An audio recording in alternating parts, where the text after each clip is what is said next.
आपने देखा होगा कि बारिश के दिनों में अक्सर लोहे की जो चीजें होती हैं उन पर जंग लग जाती है। या यदि आप तांबे का बर्तन यूज करते हैं तो उस पर भी आप देखेंगे कभी-कभी ग्रीन कलर की एक कोटिंग आपको दिखाई देती है। तो ये क्या है? लोहे पर जंग लगना या तांबे का ग्रीन कलर की कोटिंग में कन्वर्ट होना, ये क्या है? वास्तव में ये संक्षारण है। संक्षारण यानी कि कोरोजन। कोरोजन धातु निष्कर्षण की एक विपरीत क्रिया है। ठीक है?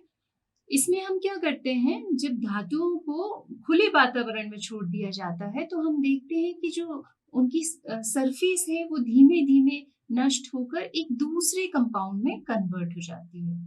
तो धातुओं का यानी मेटल्स का अपने वातावरण के साथ रासायनिक या विद्युत रासायनिक प्रभाव के द्वारा धीमे धीमे नष्ट होना ही कोरोजन कहलाता है।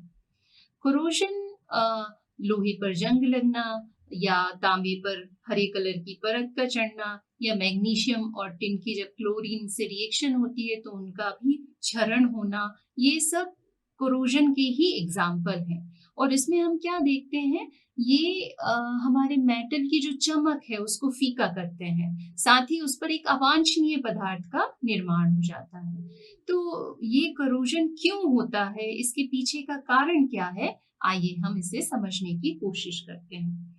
हम जानते हैं कि प्रकृति में जितनी भी धातुएं होती हैं, उनमें से अधिकांश धातुएं, यदि हम कुछ नोबल मेटल्स को छोड़ दें, तो अधिकांश धातुएं या तो किसी ना किसी कंपाउंड के फॉर्म में पाई जाती हैं, जैसे ऑक्साइड या सिलिकेट्स या सल्फेट, है ना? जिन्हें हम क्या कहते हैं? जिन्हें हम अयस्क या खनिज कहते हैं, ओर या मिनरल कहते हैं।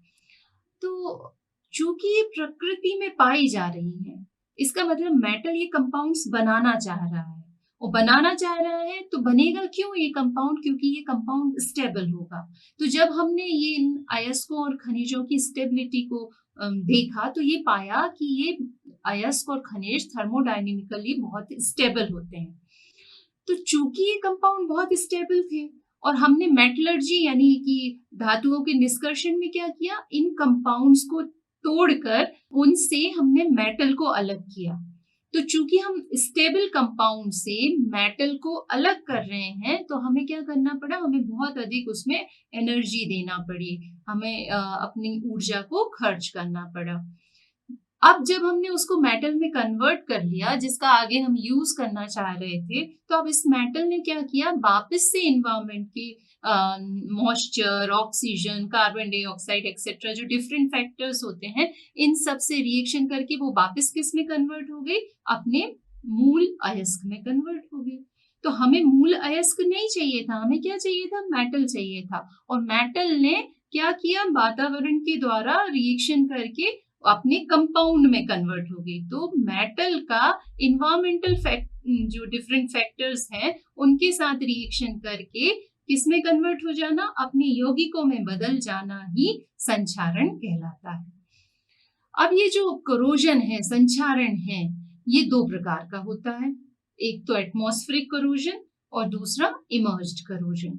एटमॉस्फेरिक कोरोजन जिसे हम वायुमंडलीय संक्षारण कहते हैं और इमर्ज्ड कोरोजन जिसे हम निमज्जित संक्षारण कहते हैं। तो सबसे पहले हम बात करते हैं एटमॉस्फेरिक कोरोजन की।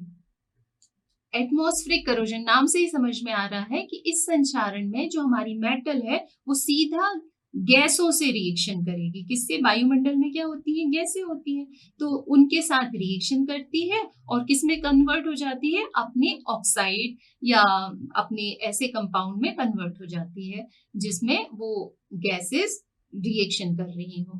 तो सबसे हमारे पास मेटल थी, इसने ऑक्सीजन के साथ रिएक्शन की और क्या बना लिया, अपना एक कंपाउंड। ठीक है, और ये कंपाउंड का बनना ही क्या कहला रहा है, उसका करोजन। ठीक, अब यहाँ पर आप इसको यदि बैलेंस करना चाहें तो कुछ इस तरीके से MOX में यहाँ लिख देती हूँ और इस तरीके से चाहे तो आप इसको बैलेंस कर सकते हैं। तो जब वायुमंडलीय संक्षारण होता है तो हमारे धातुओं की जो चमक होती है वो कैसी हो जाती है, कम हो जाती है। साथ ही उनकी जो केमिकल प्रॉपर्टीज हैं या जो उसकी स्ट्रेंथ है उसमें भी परिवर्तन आता है। अब बात करते हैं दूसरे प्रकार की करोजन की, जिसे हम कहते हैं इमर्स्ड करोजन या निमज्जित संक्षारण। इस प्रकार का संक्षारण वहां होगा जब हमारी मेटल किसी लिक्विड में या वाटर में डिप रहेगी, है ना। तो जब मेटल किसी लिक्विड में या जल में डूबी होती है तो उसके कारण इमर्स्ड करोजन होता है। तो ये इमर्स्ड करोजन 3 प्रकार का हो सकता है। केमिकल करोजन यानी रासायनिक संक्षारण, अंडरग्राउंड करोजन यानी भूमिगत संक्षारण और अंडर वाटर करोजन यानी जलगत संक्षारण। तो केमिकल करोजन में क्या होगा?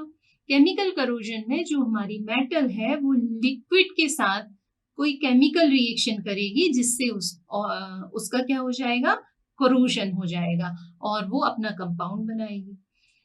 अंडरग्राउंड करोजन कहाँ होता है? अंडरग्राउंड करोजन जनरली ऐसी संरचनाओं में होता है जो भूमि के अंदर होती हैं। तो जैसे जो आयरन की बनी हुई डिफरेंट चीजें हैं, जैसे फेरस धातुएं हैं, वो जब अंडरग्राउंड डाली जाती हैं तो उनमें इस तरीके का करोजन पाया जाता है।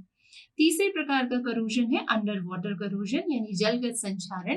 तो ये कहाँ मिलेगा? जहाँ पानी उसमें से बहता हुआ आपको मिलेगा। जैसे हम पानी के जो पाइप्स होते हैं, जो बॉयलर होता है, तो उसमें हम पानी इकट्ठा करते हैं। तो जहां हम पानी को इकट्ठा कर रहे हैं वहां इस प्रकार का संक्षारण आपको देखने मिलेगा।